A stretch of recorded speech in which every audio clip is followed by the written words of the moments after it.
So, hi guys, ngayon ay mag-unboxing tayo. Ay, hindi pala to unboxing. Mag-ano tayo ng padala ni Marimar Vlog. Ay, ito pala yung bag. Maganda itong bag na to, color pink. Agoy. Parang malalagyan ko man to ng ano no, ng mga fancy no.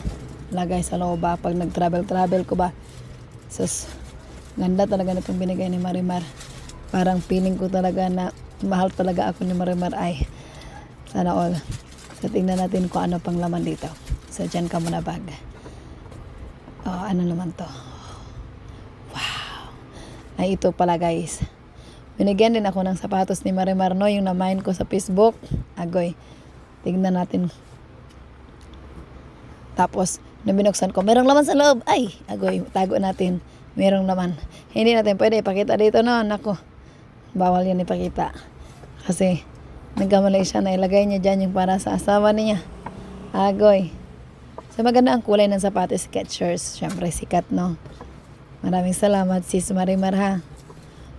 Tapos, tignan naman natin yung ano. Meron talagang sa loob. Tingnan natin kabila. Ito is yung kabila, guys. Meron din yung laman. Meron din yung laman, dalawa din. So, 4 ang ano, guys. Hindi ko na ilalabas kay basta makita ninyo. Bawal yan makita kay sa loob yung talaga. Ito naman guys, ito mga dress talaga ito padala niya sa akin. Yung iba, minayin ko yan sa Facebook na pinost niya, pero yung iba, parang pinili man niya para sa akin. Maraming salamat talaga, sis Marimar. Na-feel ko talaga, sis Marimar, na love mo talaga ako, sis Marimar. Maraming salamat, sis Marimar, ha? Ka-nice talaga, hindi ma-open. Napunit-punitin na lang natin kaya hindi ma-open. I'm so excited mag-open nito guys. Ito, ang pula.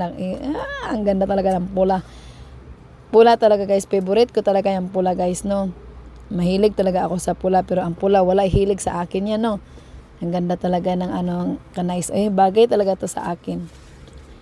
Tapos kasya talaga to. Ito green guys. So, tamang-tama talaga. I love green din naman sometimes guys. Pero sometimes lang guys. Pero kasi mas gusto ko talaga is yung red talaga. So, tignan naman natin yung ano naman iba dito. Ito naman meron naman itong crop top, tapos meron namang palda na mahaba guys. So, maraming salamat talaga Marimar. Alam mo talaga ang type ko ba? Type ko talaga ang ganitong klase mga damit ba? Ang ganda talaga. Feeling ko talaga maganda talaga ako kung isuot ko na yan.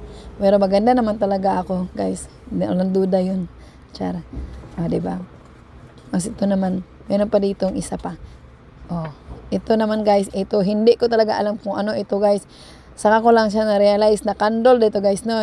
Candle ba? Scented candle ba? Candle ba? Sa Bisaya pa. Mabango talaga siya guys. So excited ko siyang masindihan. Pero wag mo na dito kasi doon sobrang init. Ito naman guys, chocolate to guys. Perero yan guys. Special talaga yan para sa akin. Kasi mahal nga ako ni Marimar. Sana all. Ito naman guys, meron pang isa pang dress dito na bulaklakin. Diba? Bagay to sa akin guys. Nasuot ko to mukha akong dunya. Diba? Diba? Nagulat ako guys kasi ang ganda talaga. Pero hindi man kayo, wala man siya manggas guys. Magsinuot ko to guys, magbutang-butang ako na lang ng jacket para hindi makita ang ating malaking braso sa kamasa ng shakoy, no.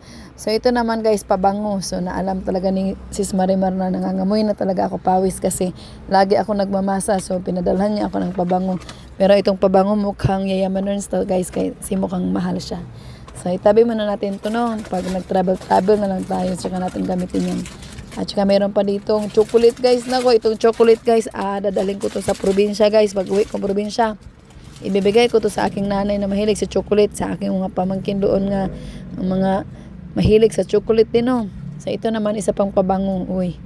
Pabango ba yan? Basta, alam ko pabango yan isa dyan. Tapos isa pabango din ata yan. Pero pagka ginamit ko yun guys, feeling ko talaga guys, mag-amoy mayaman na talaga ako guys. Kaya gagamitin ko pa nag-travel ako para sabihin nila na mayaman ako kahit wala naman akong yaman. Charot. Kalami, itong chocolate hindi ko talaga ito pamimigay. Yan. So, maraming salamat sa sis Marimar, ha, sa uulitin, char. Maraming salamat talagang aking kaibigan na parang kapatid ko, na parang ate ko na talaga, na kahit na hindi kami nag-uusap, ay, lagi niya akong kinakamusta. Ay, ano daw? Hindi ka na kinausap, lagi ka na kamusta. Tapos magulat ka na lang, sabihin sa akin, sis, may papadala ako sa'yo. Thank you, sis Marimar. Ingat ka dyan.